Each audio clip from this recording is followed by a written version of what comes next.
Alors pour moi, c'est deux sujets qui sont tellement liés qu'en fait, ils pourraient être traités en un seul. Par contre, c'est vrai que c'est deux sujets qui sont assez techniques et il est peut-être nécessaire finalement de faire des focus par thème, prendre la chose dans son ensemble et puis faire des petits zooms par thème en déclinant en fait pour pouvoir rendre ces sujets-là moins imperméables et rendre ces sujets-là plus compréhensibles aussi par les auditeurs. Pour moi, c'est les services rendus par la nature pour l'homme.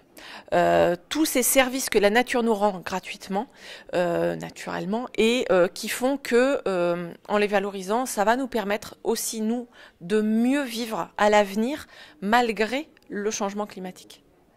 Alors, on a des actions concrètes qui traduisent bien ça, c'est tout ce qui touche aux zones humides. Les zones humides, c'est des milieux qui ont toujours encore un peu mauvaise presse.